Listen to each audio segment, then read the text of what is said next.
I'm about to show you guys how to mix your drums. I'm mixing my drums inside of Studio One, but this works for any program that you're using. I got trap drums here with 808s. I'm gonna show you guys how to mesh them correctly with the 808 and the kick. Basically, when you're mixing your drums, you want it to sound like one person's playing it, like a drum set. I've been playing the drums since I was a kid. It's not just about volumes. You also want to make sure that your frequencies are right, but you don't need a whole lot of effects to do it. You don't need a whole bunch of your individual tracks compressed with effects. I'm gonna show you guys how to make your drums sound a lot cleaner with a lot less time spent. Like this video, hit the subscribe button down there. It's all love. Zell, say my name, run it up, 100K. Alright, so I'm in Studio One like I said, but this works for any different type of software. You just gotta know how to find what I'm talking about. So I'm gonna play what I got real quick.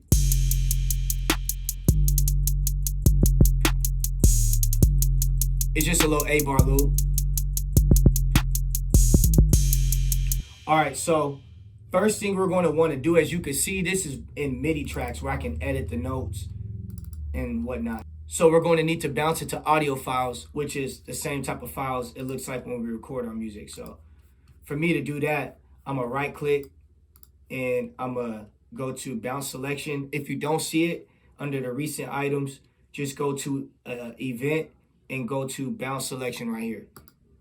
And it's going to bounce it all down. A lot of you guys already know what bouncing selection is, but just for those of you guys who don't. And then it ghosted out all of our MIDI tracks. So we're about to just highlight and pack them into a folder. Ghost out means that it muted it, for those of you guys who don't know. So I just wanted to do it like this because when you're mixing, it's better to do it on audio files than it is to try to mix on MIDI files. So what you're going to do after that is you're going to put it all in a bus. For those of you guys who don't know what a bus is, it's a group. Basically, it's a group. So I'm going to highlight all of my tracks by holding shift. If you guys didn't know how to highlight, right click, and I'm going to go to add bus for selected channels. So now, as you can see, my bus is right here. Now, you also see my other tracks on my mixer. And so we need to hide these tracks from the MIDI. And we need to only show these audio files. So as you can see, whatever we click highlights on the mixer too down here. We want to get to here. So from the 808 onto the OP hat, we're going to right click and hide it. You could also just click these dots right here to hide it. Now it's not removed, so don't be scared. It's not removed. Now everything is grouped up in this bus, which means this bus controls the effects and this bus also controls the volume. Now, we're not just going to leave it up to a bus. We're not going to leave everything up to chance and just be like, okay, leave everything at 0. Don't mess with the individual volumes. Nah, this is the next step. You start messing with the individual volumes. So you just get your stuff right. When I do it, I like to mute. I like to mute everything except for the hi-hat first. So turn that down. Because I'm looking at the dB. I don't want this to be too loud. Though I do have a limiter on my post. So if you want to throw a limiter on your post or on your inserts, it's up to you.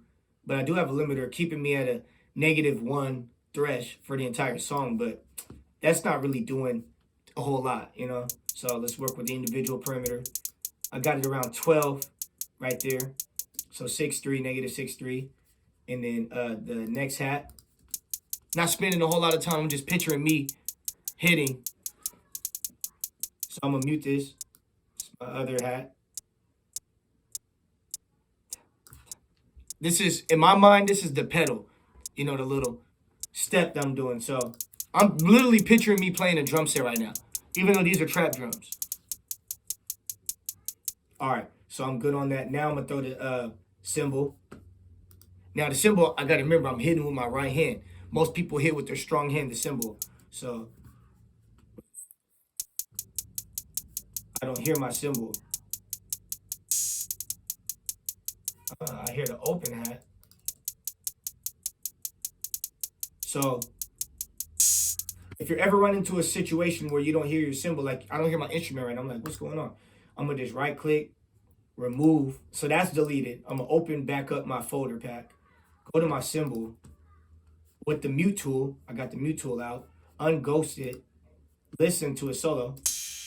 There it is, okay. Why didn't it do it the first time? I don't know. But I'm gonna click it again, right click it, and go to bounce selection. Then I'm gonna solo this and make sure it's working. All right, it's working. So I'm gonna drag it out. I'm gonna remove it from the pack by dragging it out the folder and move. You see, as you can see up top right here, move track out of folder because I'm taking it out of there. Yes. And I'm bringing it right back here. I'm scooting it right back to its rightful place. As you can see, it's highlighted right here. Now we can close the folder back up, and that's the beauty of having a folder. Let's go back open to the hats. So I'm turning that down a little bit. I gotta remember it's my right hand. All right, that's about right. All right, now, then I usually do the open hat.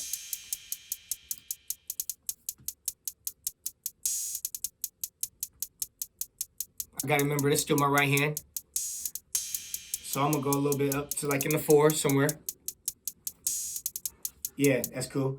All right, and then I go to my snare. That's too hard. But I do gotta remember it's my right hand. Or my left hand, I'm sorry. But I do get a little excited with my left hand. But not too excited, right? So I like -2-3, the way I'm sounding. Right? So we're catching the vibe on the volume and then the kick. Now, doing this kind of music, a lot of you guys believe that you should have your kick all the way the loudest. Your kick should be the loudest thing. But truth be told, when you play the drums, or when I play the drums, the kick isn't the loudest thing about what I do. But it's up there. But it's probably like a -9, maybe even like a -1.2. Sometimes I get my steps correct. Sometimes I don't. But I already handled the velocity. I already handled the velocity in the MIDI. So make sure you handle velocity in the MIDI too. But and then the 808. Now I like to, my 808's real precious because 808 goes on the kick. So I'm gonna listen to it, but I'm not really focusing too much on mixing it right now. I'm gonna listen to it just to see. So obviously it's gonna need to be turned down.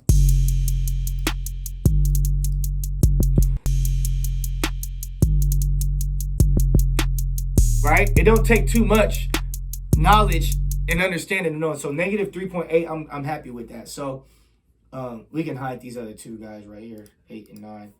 So this is our parameters right here. Next, what we're going to do is we're going to add Pro EQ on individual tracks that we feel needed. Now, like for me, it's always 9 times out of 10 the snare. It needs some sort of EQ. I'm going to mute everything except for the hats and the snare. And I'm focused on the snare. And I'm going to go to the insert, plus sign, Pro EQ. Now you can use any type of EQ, a wave, any type of like third-party VST, but I'm just using Pro EQ for the sake of this video. And what I'm looking at in my snare looking for, I'm going to turn this to a 3rd octave because that's the view I like, the big blocks. I'm looking for that low bottom part, like when I really hit a snare drum in real life, like I'm trying to get that part out because I wish I can do that in a real snare. I put a Bible on my snare drum to try to get that sound. Y'all don't know about that. I'm sorry. Y'all don't know about that. All right, so that right there. Let me see. That one, hold on. All right, that right there. So I'm going to cue in on that. Okay, so those of you guys who don't know what Q is like I'm going to reach for that. Now you can hear it. Listen. I'll turn it up for you, just so you can hear it. I'm cueing on that some more. You hear it? We're going to turn that down. Not all the way, but down. Nice. Now I'm going to bring the highs up.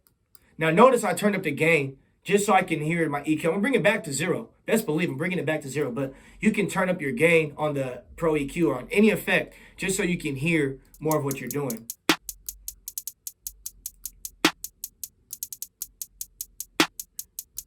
Not too much. Cool. All right. Bring this back to 0. And then, anything else that you might hear, whether that's in your hi-hat, you just want to go ahead and add a frequency on that. Okay, and then next, what you want to do is you want to go add a Pro EQ on your bus. So I'm going to just go to the inserts plus sign, Pro EQ, and I'm going to turn off my 808, and I'm going to listen. Go back to my third octave view because I like that.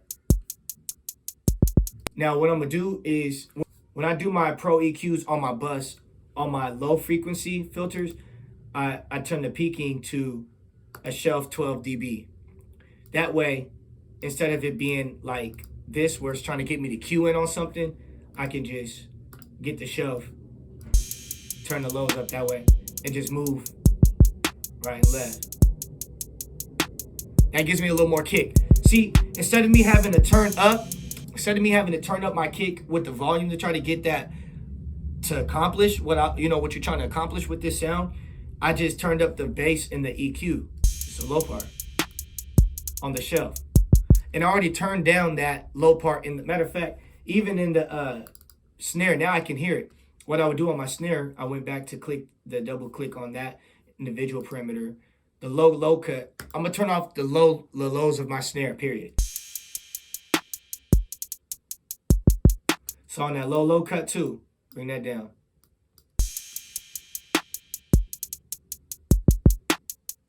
Right. Now here's before, so far.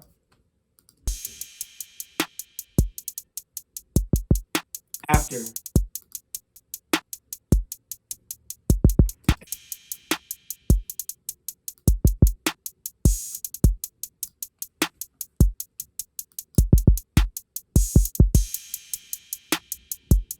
There we go. So it cranked up my drums right there. And then I'm going to throw a compressor on my drums. I'm going to just use a stock as well. You can use any compressor. And I'm just on my compressor. The compressor is not going to affect too much of the hi-hats and the cymbals. It does, but not too much. It's going to really, I'm looking for the snare and the kick correlation. And I'm looking at these dots right here. So I'm looking at like 3 different dots. I'm looking at this dot right here at the range, which is the threshold, also the ratio. This is telling me the volume in which it's achieving it at, where it's ultimately outputting at. And I'm looking at this dot right here. And then I'm looking at this other dot that you'll see, this blue dot. And how quick and how far that's going between these dots. And how far it's dragging back down to this, how much that's dragging back down to here and leaving. So to accomplish that, I'm working with some threshold. And I'm trying to bring in closer. There we go. There we go, because that way it's boom, boom. It's just tightening up that kick and that snare. So even for things like this hi-hat right here, if you want to make things sound a little brighter, I can throw Pro EQ on this open hi-hat. It's good to throw Pro EQ on hi-hats individually. Just turn the highs. You see what I'm saying? This gives it some. Instead of me having to turn up the volume to achieve that, I just turned up the Pro EQ. I just put a Pro EQ on there. I'm going to drag over this Pro EQ, put it on default, and just restart back up. Third octave. This is the hi-hats. I'm going to turn off the lows.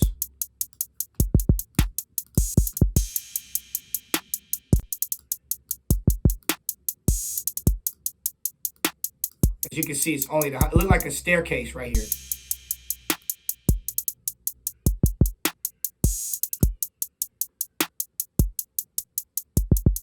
And that's how I wanted it.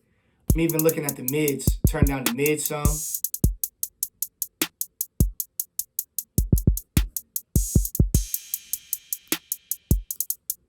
You have that different sound accomplished. It's that drum mix. That's mixing it. All right. Last but not least, the 808. So I did that on purpose. Now we can hear the 808 with it.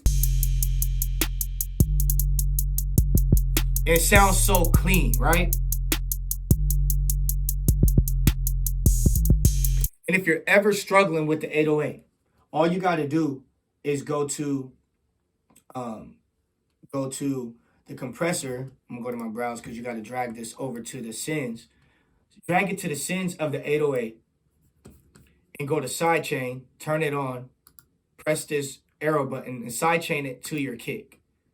And as you can see right here in my sends, it brought the sidechain from, it's putting them both together. What sidechaining is doing is basically telling your kick that your 808's coming in too. Saying, where can we meet in the middle? Where can we correlate together?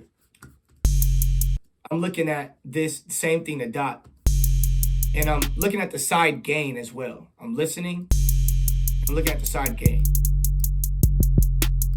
Yeah.